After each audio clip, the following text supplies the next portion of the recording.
Bienvenue dans En Présence, le podcast qui t'invite à ralentir, ressentir et revenir à l'essentiel. Je suis Mathilde et je t'accompagne avec douceur et en conscience sur le chemin de la guérison.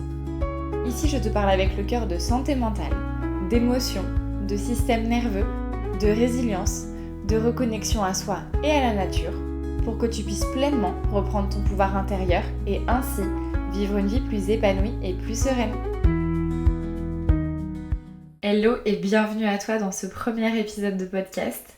Avant de commencer quoi que ce soit, je tenais d'abord à te remercier infiniment pour l'accueil que tu as réservé à mon podcast. Merci pour tes commentaires, merci pour tes partages, merci pour tes mots. Vraiment, ça me touche. J'ai reçu beaucoup de messages, que ce soit sur Instagram, en réponse à ma newsletter ou encore des partages en story. Alors pour ça, merci infiniment parce que c'est un projet que j'ai depuis des années.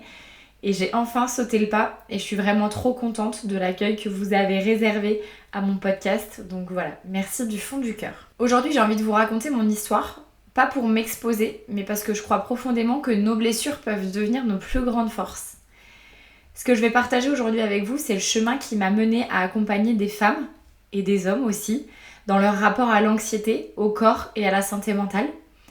C'est un chemin qui est fait de chute, de compréhension et de guérison. Et c'est aussi ce qui nourrit chaque jour ma pratique. Si je parle d'anxiété avec autant d'élan et de cœur, c'est parce que je me sens intimement légitime, parce que je l'ai vécue, et parce que parfois encore je la ressens, je continue de dealer avec elle. Mais par contre, aujourd'hui, je sais comment l'écouter, comment l'apaiser et comment la transformer en quelque chose de positif et de bon pour moi.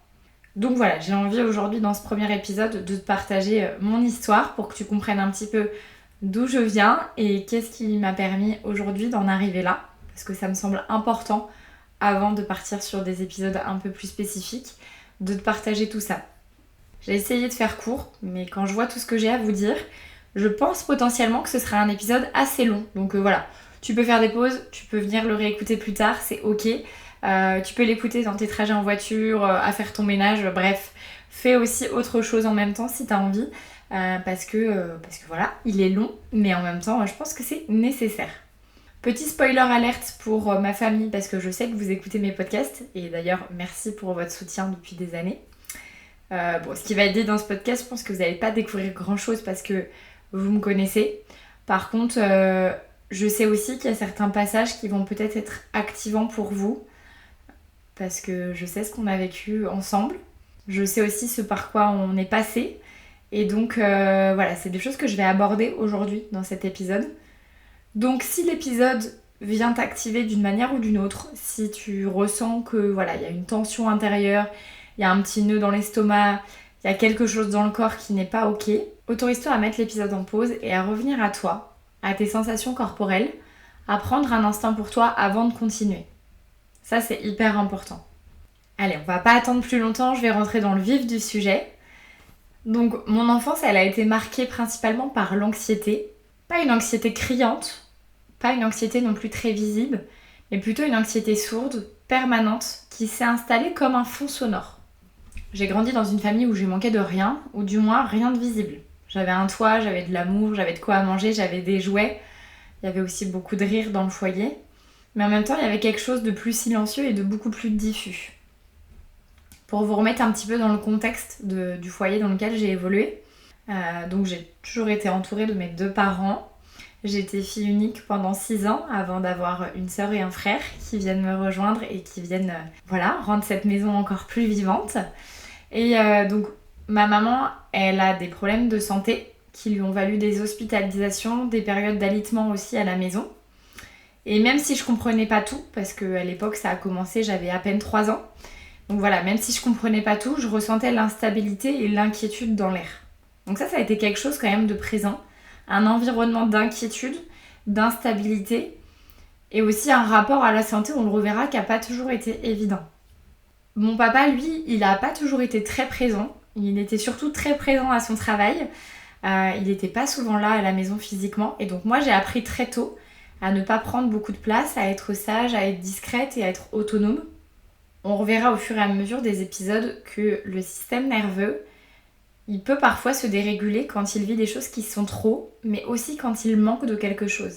Et donc là, mon enfance, ça a plutôt été sous cette forme-là. C'est-à-dire que j'ai manqué d'ancrage, j'ai manqué de présence, j'ai manqué de co-régulation. Et donc ça, pour le système nerveux, c'est hyper insécurisant. Donc petite, j'ai très vite compris que je pouvais pas toujours m'appuyer sur les adultes. Parce que voilà, ma maman était souvent alitée ou hospitalisée, mon papa travaillait beaucoup. Alors j'ai appris à faire les choses seule, à comprendre sans qu'on me dise, et à ressentir les choses avant même qu'elles soient exprimées. On pourrait dire aussi que j'ai été une enfant parentifiée, pas parce qu'on me demandait ouvertement, mais parce que les circonstances m'ont poussée justement à rapidement devenir autonome et à rapidement avoir cette posture d'enfant parentifié. Là encore, pas de culpabilité pour mes parents qui vont passer sur cet épisode. Je ne vous incrimine en rien dans ce que je dis, je relate juste les faits et ce qui a pu être vécu émotionnellement. Maintenant, je sais aussi que vous avez fait du mieux que vous pouvez et ça, c'est le plus important.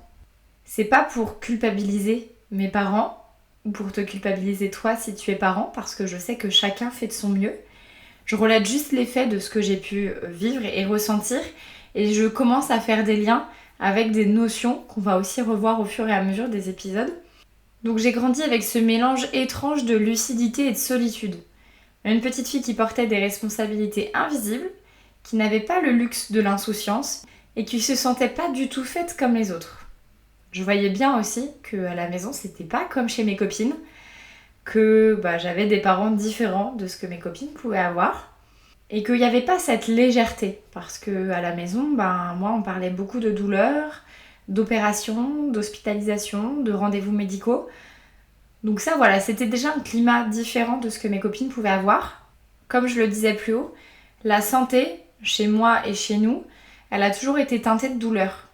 Alors le corps, je l'ai d'abord associé à de la souffrance, à des soins médicaux et à de l'inquiétude. La relation au corps, ça n'a jamais été quelque chose de fluide ni de joyeux. En fait, j'ai toujours vu le corps comme quelque chose qu'on devait contrôler, surveiller et protéger à tout prix. Là, il y a déjà un terrain d'anxiété, de peur ou d'appréhension vis-à-vis du corps qui s'est installé. Et je crois que c'est en partie pour ça que j'ai développé cette obsession de la bonne santé. Parce que dans mon monde intérieur, être en bonne santé, c'était avoir une forme de sécurité que j'avais pas connue quand j'étais enfant. L'anxiété, elle s'est vraiment installée doucement. C'était comme un système d'alarme intérieure qui se déclenchait pour tout et pour rien. J'avais ce besoin de vérifier 10 fois que la porte d'entrée était bien fermée. J'avais besoin de me laver les mains dès que je touchais quelque chose. J'avais besoin aussi d'anticiper l'avenir et j'avais cette mauvaise manie de toujours penser au pire. Je me posais 1000 questions, j'étais en incapacité totale de faire des choses parce que j'étais toujours dans cette peur de faire le mauvais choix. Donc faire des choses, prendre des décisions, c'était potentiellement aller toucher du doigt le mauvais choix. Donc je préférais rien faire. Par contre, j'ai très rapidement eu cette capacité à lire dans les silences et dans les regards, dans tous ces espaces qui étaient vides, qui étaient lourds de sens, et qui pouvaient aussi être très anxiogènes pour moi. Depuis aussi longtemps que je me souvienne, je me suis jamais sentie assez, j'avais toujours peur du regard des autres, et surtout j'avais une peur viscérale, celle d'être rejetée. Alors naturellement, j'ai commencé à rendre service, à pas faire de vagues, à dire oui à tout, à répondre présente. C'était ma manière à moi de m'assurer d'être aimée. Donc ça, on le verra aussi, les parts de soi qui rentrent en jeu justement pour protéger. Et donc là, typiquement, moi j'avais besoin d'être entre guillemets la petite fille parfaite, même si j'estime pas avoir été une petite fille parfaite, mais en tout cas, j'avais besoin d'être lisse, de ne pas faire de vagues, et surtout j'avais besoin de répondre présente et de dire oui à tout, pour m'assurer que on m'aimerait assez et qu'à aucun moment de ma vie, je toucherais justement ce rejet. Alors qu'est-ce que je ressentais à cette époque-là dans mon corps ? Il y avait une tension constante, comme si je pouvais jamais vraiment me détendre. Il y avait un battement de cœur qui était très rapide, souvent sans raison apparente. Il y avait aussi une forme d'hypervigilance, toujours en alerte, comme si quelque chose pouvait mal tourner, donc j'avais ce besoin de rester sur le qui-vive au cas où il se passait quelque chose de mal ou de grave.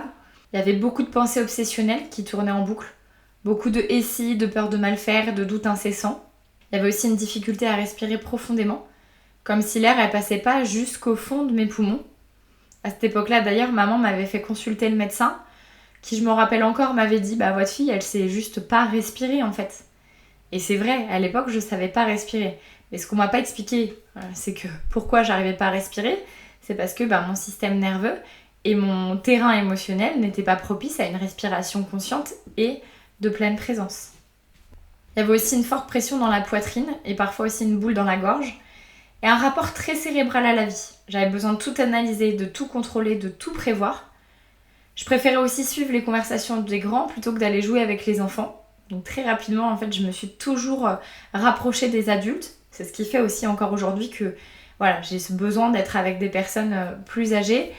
Et ça se retrouve aussi dans ma posture professionnelle, parce que bien souvent les gens me disent mais pour quelqu'un qui a votre âge, vous ne les faites pas du tout et vous avez une forme de maturité. Mais cette maturité, je la tiens aussi à cette époque-là, en fait, de mon enfance, où j'avais besoin de tout comprendre et d'être en présence de personnes plus grandes qui avaient peut-être aussi des réponses à mes questions. Autre chose aussi, c'est que j'ai jamais su jouer. C'était, et c'est encore parfois une perte de temps pour moi. Jouer, j'ai toujours vu ça comme une perte de temps, un truc qui sert à rien. Donc aujourd'hui, j'essaye de travailler là-dessus, et on reverra aussi dans les prochains épisodes qu'est-ce que ça veut dire une personne qui n'arrive pas à jouer, parce que ça veut dire beaucoup de choses d'un point de vue du système nerveux. Mais en tout cas, à cette époque-là, le jeu, c'était pas accessible pour moi.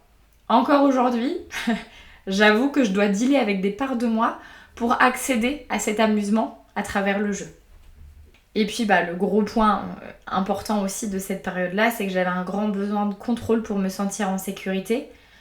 Donc me sentir en sécurité dans mon corps, dans ma nourriture, dans mes relations, dans mes journées. C'était silencieux, mais alors par contre, c'était profondément usant. Ce vécu-là que je viens de raconter, lui, il peut être lu à travers la lentille du système nerveux. Donc je fais une petite aparté, on va ouvrir des guillemets pour parler un petit peu et décrypter ce que je viens de vous dire jusqu'ici d'un point de vue des connaissances du système nerveux. L'hypervigilance que je décris, c'est typique d'un système nerveux qui est en alerte constante, qui n'a pas eu assez d'expérience de co-régulation pour apprendre à se détendre. On reviendra sur le terme de co-régulation dans le prochain épisode. La parentification, elle est souvent aussi vécue comme une charge trop lourde pour un système qui est immature. Pourquoi immature ? Parce que le système nerveux, il arrive à sa maturité totale à l'âge de 25 ans. Et donc ça, quand on vit des choses comme la parentification qui est trop lourde pour un système immature, ça crée ensuite des stratégies de contrôle ou des stratégies de dissociation. Pareil, je rentre pas trop dans les détails sur ces deux termes-là parce qu'ils seront revus dans les prochains épisodes. Mais voilà, déjà on pose un petit peu le décor.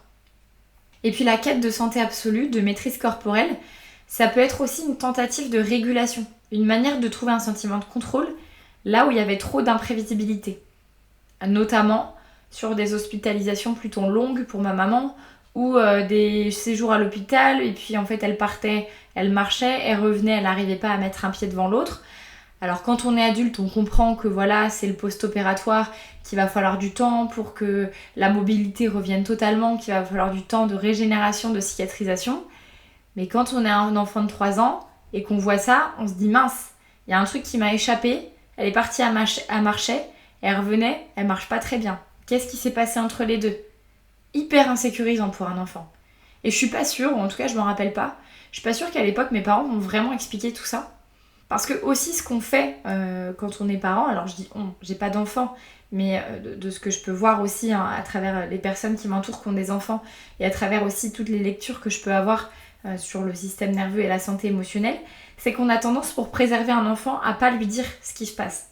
Alors maintenant ça change parce que on a accès à des thérapies complémentaires qui nous invitent justement à poser des mots sur des faits, mais à mon époque c'était pas très répandu je pense de dire aux enfants ce qui se passait. On avait l'impression que l'enfant il comprenait pas en fait. Donc on lui dit pas, c'était une manière de le protéger. Sauf que l'incertitude, l'inquiétude et les questionnements sans réponse sont tout aussi insécurisants que le fait de dire ce qui se passe. Donc ça voilà, petite note aussi pour les parents qui m'écoutent. On va continuer donc la suite de mon histoire et donc on va revenir à l'année de mes 13 ans qui a marqué un tournant, un basculement assez brutal dans ma vie. Parce que cette année-là, mon oncle a décidé de mettre fin à ses jours. Il faut savoir qu'on est une famille hyper soudée, hyper proche. On part en vacances aussi en famille avec les cousins, les cousines, les oncles, les tantes. Donc toutes ces figures d'attachement autour de moi, elles sont importantes. Et mon oncle, il avait aussi une part importante dans ma vie. À ce moment-là, j'étais à la maison quand le téléphone a sonné. Ma maman, elle était hospitalisée. Ça faisait un moment qu'elle était hospitalisée et elle était hospitalisée pour plusieurs semaines. Là encore pour les problèmes de santé que j'ai évoqués juste avant. Et donc ce jour-là, quand le téléphone a sonné, j'étais présente au moment de l'annonce. quand les mots sont tombés, ils ont été lourds. Et là encore, je réinsiste sur le fait que j'étais seule avec mon papa, mon frère et ma sœur. Donc là encore, je me suis retrouvée dans une situation à 13 ans, à devoir encaisser un drame familial sans avoir ma maman à la maison, ce qui était quand même déjà compliqué et douloureux pour moi. Mais en plus avec un papa qui devait continuer à aller travailler, parce qu'il est agriculteur, donc il faut bien nourrir les animaux tous les jours et faire le travail. Et puis mon frère et ma sœur qui sont beaucoup plus jeunes et qui étaient insouciants à cette époque-là en fait. Ce jour-là, il y a eu ce devoir de continuer à avancer dans un quotidien qui était devenu totalement flou. Parce qu'il y a eu cette annonce-là le matin, il fallait aller prévenir ma maman. Moi je suis pas allée à l'école parce que j'étais en état de choc. Mon frère et ma sœur, eux, sont allés à l'école. Donc mon papa est allé prévenir ma maman, je me suis retrouvée toute seule chez mes grands-parents. Donc voilà, là encore, une forme d'instabilité émotionnelle, et je ne reproche rien, là encore, sur des moments et des expériences traumatiques comme ça. On fait du mieux qu'on peut, on est dans l'urgence. Parfois, on fait les choses même sans réfléchir, de manière très instinctive. Mais ce suicide, ça a été une vraie tragédie. Une tragédie pour notre famille et une blessure vive. Bon, me revoilà, vous n'avez pas l'image, heureusement, parce que du coup, il y a eu un petit temps de pause entre le début de l'enregistrement et maintenant, parce que forcément, de parler de tout ça, ça réactive aussi des émotions. Et donc je disais, voilà, ça a été une blessure vive, ça a été vraiment une onde de choc qu'on a tous traversée. Et en fait, on l'a traversée tous ensemble. Et donc en parallèle de cette tragédie, ça a été une épreuve qui a profondément soudé notre famille comme jamais. On s'est rassemblés en fait autour de l'essentiel et on a fait bloc. On a fait bloc face à ce flot d'émotions qui arrivait. Mais à l'intérieur, j'ai continué forcément à porter ce poids sans vraiment savoir comment le déposer, à être encore dans une situation pas toujours confortable, d'être encore une enfant, mais d'être confrontée à des difficultés et à des événements de la vie d'adulte. Et ce qu'on vit dans ces moments-là, c'est le choc, c'est la sidération, c'est le vide, c'est la solitude. C'est toutes ces expériences traumatiques pour un système nerveux qui est encore beaucoup trop immature. Alors la stratégie que lui, il trouve à ce moment-là, c'est de se figer, de se déconnecter et de s'accrocher à ce qu'il peut.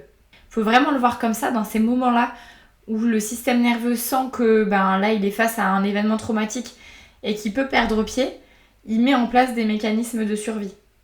Et donc, moi, il y a un mécanisme fort de survie qui s'est mis en place parce que c'est cette même année que j'ai développé des troubles du comportement alimentaire et notamment l'anorexie mentale. Avec du recul, je comprends aujourd'hui que mon corps, il a cherché des moyens pour survivre à ce trop-plein émotionnel. Parce que l'anorexie, c'est pas une recherche d'esthétique, loin de là. Parce qu'en plus, quand je revois les photos, je suis pas du tout jolie à regarder. On pourrait dire que j'étais un sac d'os à une époque. Mais vraiment, l'anorexie, c'est une tentative de contrôle, un cri silencieux et une manière, en fait, pour mon système nerveux, d'abord de s'accrocher à quelque chose sans se laisser déborder, en fait. Donc, anorexie mentale vers l'âge de 13-14 ans, une anorexie qui s'est installée doucement, silencieusement, jusqu'à devenir bien enracinée avant même qu'on en prenne la mesure. Elle est venue comme une sorte de réponse inconsciente à ce vide émotionnel et à ce besoin de contrôle. Donc là, merci à mon corps et merci à mon système nerveux d'avoir eu cette réponse de survie. Parce qu'est-ce que j'aurais réussi à traverser cette épreuve-là avec un système nerveux immature, sans avoir de réaction de survie? Je ne sais pas. Donc à cette époque-là, j'ai perdu 17 kilos en l'espace de quelques mois, mais tout était sous contrôle. Et surtout l'alimentation, la balance, le corps et les pensées. J'étais rentrée dans une spirale infernale, celle de toujours vouloir plus. C'est-à-dire que plus je perdais du poids, mieux j'étais, et donc plus je voulais encore en perdre. Mais ça, à un moment donné, ça devient dangereux. Il y avait certes l'anorexie, mais en toile de fond, il y avait quand même l'anxiété, que j'avais déjà été enfant et qui n'a pas forcément été soutenue à ce moment-là. Cette anxiété-là, c'est elle qui est restée même quand l'anorexie s'est estompée. Donc ça, c'est important parce que pour la suite de l'histoire, de retenir que même quand l'anorexie s'est estompée, l'anxiété, elle était toujours là. C'est elle qui était là avant et qui a trouvé dans l'anorexie une tentative de régulation, de contrôle et de survie. L'anxiété a trouvé dans l'anorexie une tentative de régulation, de contrôle et de survie. Alors j'ai eu la chance, une fois que l'anorexie elle a été identifiée et diagnostiquée, d'être entourée par une équipe médicale incroyable, un pédiatre très attentif et expérimenté, il s'approchait d'ailleurs de la retraite, un psychiatre très à l'écoute et d'une bienveillance exceptionnelle. Voilà, je pense encore beaucoup à lui parce que je lui dois beaucoup de mon parcours. Et j'ai été aussi suivie par divers psychologues. Je pense que c'est important d'insister sur le fait que quand il y a de l'anorexie mentale, on ne s'occupe pas que du corps et des kilos à reprendre, il faut aussi s'occuper du mental et de ce qui se passe émotionnellement. Et j'ai eu aussi accès à quelque chose d'assez unique pour l'époque. C'était un groupe de thérapie à méditation corporelle. Alors là, c'était vraiment mon cocon. On se retrouvait à 5-6 personnes atteintes d'anorexie mentale ou de boulimie, donc des personnes qui sont touchées par des troubles de la conduite alimentaire. Et dans ces groupes-là, on était encadrés par des infirmières, par des psychomotes. Et là, le but, c'était pas de parler avec des mots, mais de parler avec le corps. Pendant 3 ans, on travaillait toutes les semaines avec le corps. L'idée, c'était de réapprendre à sentir, à habiter le corps, à poser ses limites et à reconstruire une image réaliste de soi-même, loin du miroir déformant de la maladie. Parce que dans la maladie, quand on passe devant le miroir, on a toujours l'impression d'être énorme. Et donc dans cette thérapie à méditation corporelle, on est vraiment revenu travailler ce corps qui avait tant porté. Et on est venu retravailler l'image qu'on avait de nous, la sécurité aussi au contact des autres, la capacité à poser ses limites et la capacité à de nouveau ressentir des choses dans le corps. Et cette thérapie à méditation corporelle, elle a marqué un tournant dans mon histoire. Elle a laissé une trace et un souvenir très précieux parce qu'aujourd'hui, c'est aussi grâce à cette thérapie à méditation corporelle que j'accompagne mes consultants en accompagnement. Donc ce moment-là et cette parenthèse dans mon parcours de guérison a été vraiment très importante. Ce qu'on dit pas assez aussi avec ce genre d'épreuve qui impacte toute une famille, c'est que l'anorexie, c'est pas quelque chose qui se vit à vase clos. Parce qu'elle bouscule les repères, elle fait naître des peurs, des incompréhensions et parfois même des conflits au sein du foyer.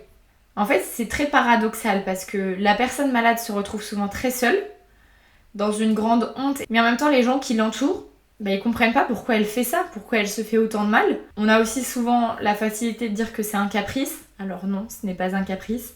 Là encore, je le redis, c'est un mécanisme de survie. Et bien souvent, les proches, ils veulent aider, mais ils savent pas trop comment aider. Parfois même, ils peuvent être un petit peu maladroits dans leurs paroles ou dans leurs faits et gestes parce que ils pensent pouvoir aider. Et en réalité, ça nous met la tête un petit peu plus sous l'eau. Donc, c'est vraiment très compliqué. Et dans ces moments-là, si toi, t'es confronté à ce genre de situation, c'est important que la personne qui souffre, elle soit accompagnée. Parce qu'on peut pas aider nos proches. On peut les soutenir, mais on peut pas les aider à guérir. Et si tu es toi accompagnant ou accompagnante de cette personne, je t'invite aussi à te faire suivre, c'est important parce que c'est lourd aussi pour les personnes qui entourent et qu'ils ont aussi besoin d'avoir un espace pour se déposer et peut-être aussi avoir des clés pour réagir ou se positionner face à la personne qui souffre de troubles du comportement alimentaire ou de toute autre maladie.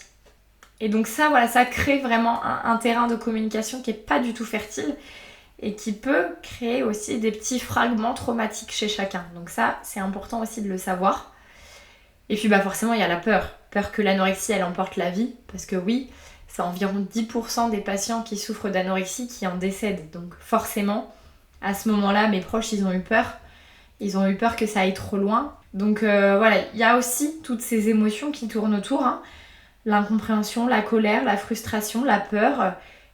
Et en fait, il faut que tout le monde cohabite avec ses émotions. Autant vous dire qu'il y a certains jours, c'était du cocktail explosif.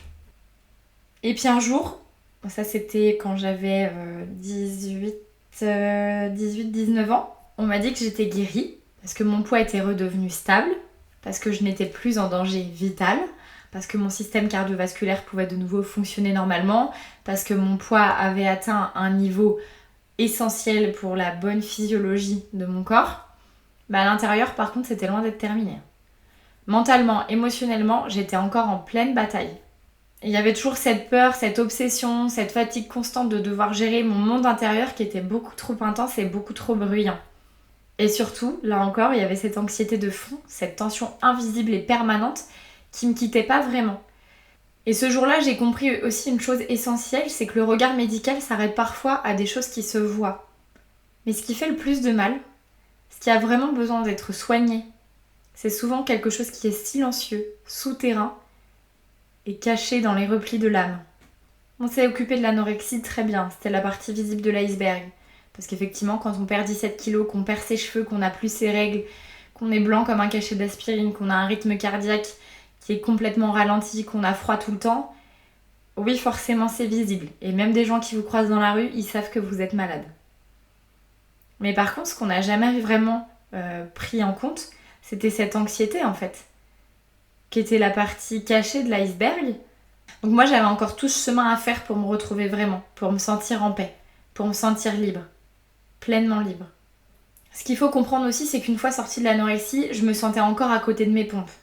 Il n'y avait plus de danger vital, ça c'est sûr, les médecins l'avaient bien acté, mais il n'y avait pas non plus de vraie joie. Ma joie de vivre, elle était effacée.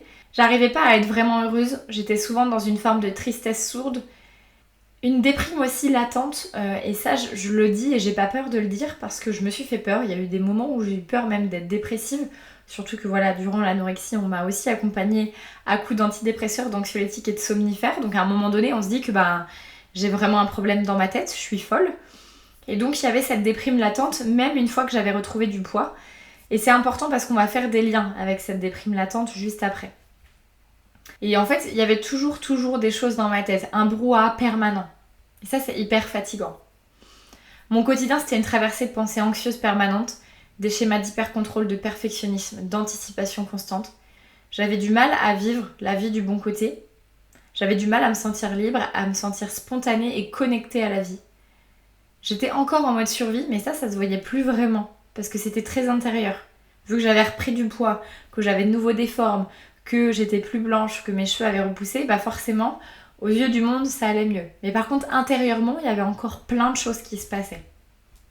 Là aussi, je réouvre une parenthèse parce que ça me semble important. On va essayer d'aller comprendre l'anorexie mentale à travers le prisme du système nerveux et du système nerveux notamment autonome. L'anorexie mentale, elle peut être vue comme une tentative de régulation d'un système nerveux qui est profondément en détresse. Ça s'explique. À cette époque-là, quand j'ai déclenché l'anorexie mentale, il y avait déjà des années d'anxiété et il y a eu ce choc traumatique du décès de mon oncle. Donc là, profonde détresse pour le système nerveux. D'un point de vue neurobiologique, on observe plusieurs éléments clés. Le premier que je vais citer, c'est l'hyperactivation du système nerveux sympathique, qui est le système de fuite, de lutte ou de combat. Pareil, je rentre pas hyper spécifiquement dans ces notions-là parce que je vais les réexpliquer dans l'épisode 3 et 4 du podcast, si je dis pas de bêtises, qui sortiront au cours de l'été 2025, parce qu'à l'heure où je vous enregistre, on est au mois de juin 2025. Donc, hyperactivation du système nerveux sympathique. Là, c'est signe que la personne, elle est en état d'hypercontrôle et de vigilance extrême. Il y a une peur du chaos, de l'envahissement émotionnel ou relationnel. Et l'unique manière d'échapper à cette peur-là, c'est de tout contrôler. Et surtout de contrôler le corps. Parce que dans le corps, on vit plein de sensations, on vit plein d'émotions. Le contrôle alimentaire, lui, devient une stratégie inconsciente pour éviter de ressentir ou pour retrouver une forme de pouvoir. Là, pareil, si on fait le parallèle avec mon histoire, et notamment le décès de mon oncle qui est arrivé de manière très brutale, on peut comprendre que c'est un peu comme si j'avais perdu pied et comme si j'avais perdu le contrôle. Et que je me suis rendu compte aussi qu'on ne pouvait pas contrôler la vie. Et donc, une manière pour moi de contrôler et de reprendre le pouvoir, c'était de contrôler mon alimentation. Là encore, quelle merveilleuse stratégie de survie en fait. Quand on comprend tout ça, on a une compassion énorme pour tout ce qu'on a traversé et pour le chemin qui a été parcouru. Le deuxième élément clé d'un point de vue neurobiologique, c'est l'activation du nerf vague dorsal, notamment en lien avec le figement. Dans les formes les plus sévères, on voit une dissociation, un ralentissement profond du métabolisme et un effondrement énergétique et émotionnel. Le corps, il se met en mode survie extrême. Température basse, fatigue intense, perte de libido, perte de cheveux, absence de règles, retrait social, etc., etc. Et le figement, c'est vraiment une réponse de dernier recours face à une perception de danger constant. Parce que là encore, mon système nerveux, il avait compris à ce moment-là que la vie était dangereuse, que la vie était imprévisible. Donc, se figer, c'était une manière de limiter la perception du danger. Le troisième élément clé, c'est la déconnexion sensorielle et émotionnelle. L'accès au plaisir, à la faim, au confort, ça c'est complètement altéré. Le système nerveux, il coupe certains signaux pour éviter la surcharge. La personne, elle ressent plus rien, ni la faim, ni la douleur, ni le plaisir, parce que là, son système, il peut plus gérer l'intensité. Et ressentir, c'est aller toucher de nouveau l'intensité. Et ça, c'est pas ok. Et puis le quatrième élément clé sur lequel je vais revenir, c'est l'isolement relationnel et la rupture du lien sécure. Parce que souvent, quand l'attachement il a été insécurisant et que le lien à l'autre il est perçu comme menaçant, il y a un besoin de s'isoler. Et donc l'anorexie, ça peut être alors une façon de recréer une forme de lien avec soi et avec un parent interne, une part de soi. On y reviendra aussi sur les parts de nous qui nous habitent. Mais ce lien, il est recréé de manière rigide, fermée et très solitaire. C'est pour ça qu'il y a beaucoup d'isolement chez les personnes qui souffrent de troubles du comportement alimentaire. Donc ce qu'il faut retenir, c'est que l'anorexie mentale, c'est pas un caprice ni une simple peur de grossir, c'est un langage du corps, une tentative de protection. Et accompagner ce trouble, ça demande d'abord de comprendre le fonctionnement du système nerveux, d'apporter de la corégulation, de la sécurité relationnelle et de restaurer progressivement le lien au corps sans violence, sans intrusion. Je ferme la parenthèse sur l'anorexie mentale vue du système nerveux. Maintenant, quels ont été mes premiers pas vers la guérison ? Parce que j'ai beaucoup cherché. J'ai jamais attendu que ça vienne de l'extérieur. J'ai lu, j'ai regardé des documentaires, je suis allée voir des thérapeutes complémentaires, sophro, hypnose, acupuncture, etc. Je voulais comprendre ce qui jouait à l'intérieur de moi, dans mon corps, dans mes émotions. Ça, c'est une démarche. Et c'est dans cette démarche et dans cette quête de guérison que j'ai ouvert la porte d'un monde. Un monde qui, quelques années plus tard, allait devenir ma vocation. Parce que ce chemin, je ne l'ai pas seulement vécu. Je l'ai exploré comme un laboratoire vivant à grandeur nature. Un terrain d'expérimentation au cœur de mon corps, au cœur de mon cœur, au cœur de mes mémoires, de ma santé et de mes émotions. Et là, rapidement, j'ai fait un lien entre le corps, l'esprit, les émotions, le mental. J'ai lu, j'ai exploré, je me suis formée. Et certaines choses ont commencé à prendre sens quand je me suis formée à la naturopathie, quand j'ai découvert le fonctionnement du système nerveux, de la psychosomatique et le lien profond entre le corps et les émotions, et entre le corps, les émotions et l'inconscient. Et c'est là que j'ai compris que ce que je vivais, c'était pas un défaut de caractère ni une faiblesse, c'était le signe d'un système nerveux qui était resté figé dans une forme d'alerte chronique. Un corps qui avait jamais vraiment retrouvé du vrai sentiment de sécurité. Et ça a tout changé de comprendre ça. De comprendre que j'étais pas folle, que c'était pas dans ma tête, mais qu'il y avait biologiquement, physiologiquement et scientifiquement quelque chose qui s'expliquait. Là, vraiment, j'avais mis le doigt sur quelque chose qui allait révolutionner déjà mon bien-être intérieur et derrière ma vie professionnelle. Là encore, je fais une parenthèse parce que du coup, on a parlé de système nerveux, on a parlé du fait que j'avais l'impression que c'était dans ma tête. Je pense que c'est important de comprendre la santé mentale à travers une lecture hormonale. Parce que qui dit anxiété dit trouble de la santé mentale. Et ce que j'ai découvert et qui a tout changé pour moi, c'est que notre équilibre mental, il est profondément lié à notre équilibre et à notre équilibre hormonal. Là, il ne s'agit pas seulement d'un état d'âme ou d'un manque de volonté, il s'agit aussi de biochimie, de terrain et de ce qui se passe dans notre corps en profondeur. Parce que quand les hormones elles sont déséquilibrées, c'est tout le système qui peut vaciller. Fatigue, anxiété, instabilité émotionnelle, troubles du sommeil, perte de motivation, hypersensibilité, etc. Et ça, je vais y dédier un épisode entier sur mon podcast du lien entre la santé mentale et la santé hormonale parce que les deux sont indissociables, vraiment.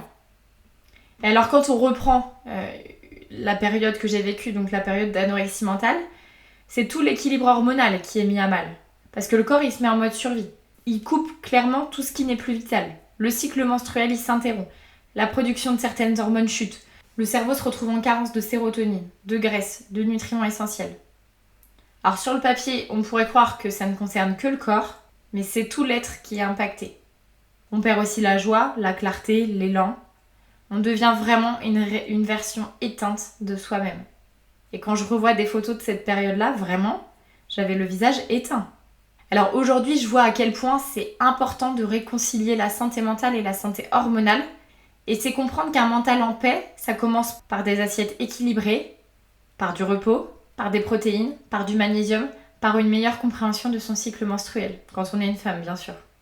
Et que l'accompagnement du mental passe aussi par le corps, par une écoute somatique, par un cadre de sécurité, pour que les hormones puissent elles aussi faire leur travail correctement. Et donc qu'elles puissent soutenir notre système nerveux et notre santé mentale. Je referme la parenthèse des hormones en lien avec la santé mentale. On réapprofondira tout ça, promis, dans un prochain épisode. En parallèle de toute cette histoire personnelle que j'ai vécue, je me suis formée à l'esthétique. J'aimais prendre soin des autres, j'aimais les apaiser, les voir repartir un peu plus légers, mais très vite j'ai compris que je voulais aller plus loin. Parce qu'un soin visage c'est doux, mais ça soigne pas une douleur invisible. Parce qu'un massage relaxant ça suffit pas quand le corps il est en tension constante depuis des années. J'ai compris que peu importe le nombre de soins qu'on pouvait offrir à une personne, si à l'intérieur d'elle ça hurlait encore, elle n'irait pas vraiment mieux. Alors j'ai continué d'explorer, je me suis formée au développement personnel, je me suis formée à l'approche émotionnelle, à la psychosomatique, à la numérologie. En fait, à cette époque-là, j'avais soif de comprendre ce qui lie le corps, le cœur et l'esprit. La naturopathie, quand je me suis formée, ça a été une révélation parce qu'elle m'a permis de voir le corps différemment, comme un allié vivant, un messager, et non plus comme un ennemi à contrôler. Et quand on connaît mon histoire personnelle, on peut s'imaginer que tout ce qui tourne autour de l'alimentation et du corps, c'était pas évident d'aller le retravailler d'un point de vue professionnel. J'ai commencé à comprendre comment fonctionnaient mes hormones, mon système digestif, mon système nerveux, et à travers ça, j'ai pu poser un autre regard sur mon rapport à l'alimentation. Et ça, c'est précieux. Parce que pendant longtemps, manger, c'était un sujet de tension, de contrôle et de peur. C'était mentalisé, c'était rigide et parfois même punitif. Parce que si j'avais mangé une crêpe à 4 heures, je mangeais pas le soir. Je sautais des repas. Sauf que plus j'ai appris à écouter les messages de mon corps, à honorer ses besoins et à apaiser mon système nerveux, plus j'ai réussi à me réconcilier avec la nourriture. Et ça, c'est important dans le parcours de guérison, de travailler la réconciliation avec la nourriture. Aujourd'hui, il n'y a plus de calcul de calories, il n'y a plus de balance et il n'y a plus de tension autour de l'assiette. Je ne pèse plus, je ressens. Je ressens et je mets du sens sur ce que j'ai dans mon assiette. Je compose mes repas avec intelligence et bienveillance pour soutenir mes hormones, mon système nerveux et ma vitalité. Et j'ai compris à quel point les protéines, elles étaient essentielles pour moi. Pour ma santé hormonale, notamment pour mes cycles, pour ma santé mentale et pour me sentir ancrée dans mon corps. L'alimentation, c'est devenu un geste de soutien. C'est plus un combat, c'est vraiment un acte d'amour envers moi-même. Parce qu'aujourd'hui, je mange pour me nourrir et pas pour me punir. Et c'est cette paix-là que j'ai envie de te transmettre aussi à travers le podcast et que je transmets à travers mes accompagnements. Et puis à la fin de cette formation, j'ai ressenti un appel encore plus fort. J'avais besoin de rassembler tout ce que j'avais appris pour proposer un accompagnement vraiment complet. Parce que j'ai compris que accompagner un être humain dans la transformation, c'est pas suffisant si on parle que de digestion et d'hormones. Il faut aussi parler de ce que la personne vit intérieurement, de ce qui se joue chez elle au niveau mental, au niveau de ses émotions, au niveau de son système nerveux. Mon approche aujourd'hui, elle est holistique. On vient soutenir le plan physique, le plan mental et le plan nerveux pour qu'ils puissent ensemble avancer dans le même sens. On vient lever les blocages, qu'ils soient conscients ou inconscients, pour libérer de l'espace et pour laisser de la place à l'épanouissement, à la joie et à l'élan de vie. Alors c'est quoi ma mission? C'est quoi mon approche? Aujourd'hui encore, chaque accompagnement que je propose, c'est une continuité de ce chemin. Je continue à explorer, à ajuster, à ressentir. Et tout ce que je te transmets ici, dans ce podcast, dans mes séances et dans mes accompagnements, je l'ai d'abord vécu dans mon propre corps. Je l'ai ressenti, je l'ai pleuré, mais surtout je l'ai apprivoisé. C'est ce qui me permet aujourd'hui d'avoir une compréhension fine et incarnée de ce que vivent les personnes que j'accompagne. Je vois dans les silences et je ressens dans le corps ce qui n'est pas toujours dit. Et là, je peux faire des liens entre le vécu, les histoires, les symptômes, les émotions, parce que moi aussi, je suis passée par là. C'est aussi ce qui m'a amenée à me spécialiser dans l'anxiété et dans toutes ses facettes. Les troubles du comportement alimentaire en font partie, l'hypersensibilité aussi, l'hypervigilance, la surcharge mentale, les burn-out, les douleurs chroniques, la difficulté à lâcher prise, etc., etc. L'anxiété, elle prend 1000 visages et dans ce podcast, tu découvriras comment elle se glisse partout. Dans la santé, dans les relations, dans l'alimentation, dans le sommeil, dans ton corps. J'ai appris aussi avec le temps à adopter un mode de vie système nerveux friendly, comme j'aime bien l'appeler, pour me soutenir en tant que femme, en tant que thérapeute, en tant que sœur, en tant qu'amie, en tant que compagne, parce que je pense que c'est important que je me soutienne dans toutes les sphères de ma vie. Et c'est ça que j'ai envie de te transmettre ici, à travers ce podcast, et c'est ce que je transmets aussi à travers mes accompagnements. C'est ce nouveau mode de vie qui permet de vivre une vie plus épanouie, plus heureuse, plus joyeuse. Parce que quand on va mal dans son travail, Je suis pas sûre que le travail ce soit que la source du problème. Il y a plein de choses autour. Quand on va mal dans son couple, je suis pas sûre réellement que ce soit le couple le problème. Parce qu'il y a plein de choses en dessous. Et donc c'est ça que j'ai aussi envie de mettre en lumière. C'est que prendre soin de soi, changer son mode de vie, c'est aussi se permettre d'être épanoui dans toutes les sphères de sa vie. Je crois aussi qu'on ne peut pas remettre son pouvoir dans les mains d'une autre personne. Que ce soit un médecin, un thérapeute, un coach ou un proche, on a le droit et même le devoir de reprendre les rênes de notre vie. De dire quand quelque chose ne va pas, de demander à comprendre, de devenir acteur ou actrice de sa santé, de son mieux-être et de son cheminement. Et ça veut pas dire être seul. Ça veut dire être accompagné avec justesse, avec douceur et en respect de son propre rythme. Et en parallèle, de nourrir sa propre compréhension et sa propre autonomie. C'est pourquoi dans mes accompagnements, je transmets toujours des clés, des savoirs, des outils concrets, pas pour que tu deviennes experte de tout, mais pour que tu ressentes à l'intérieur ce qui se passe et que tu saches comment t'ajuster chaque jour en fonction de ce que tu vis et de ce que tu ressens.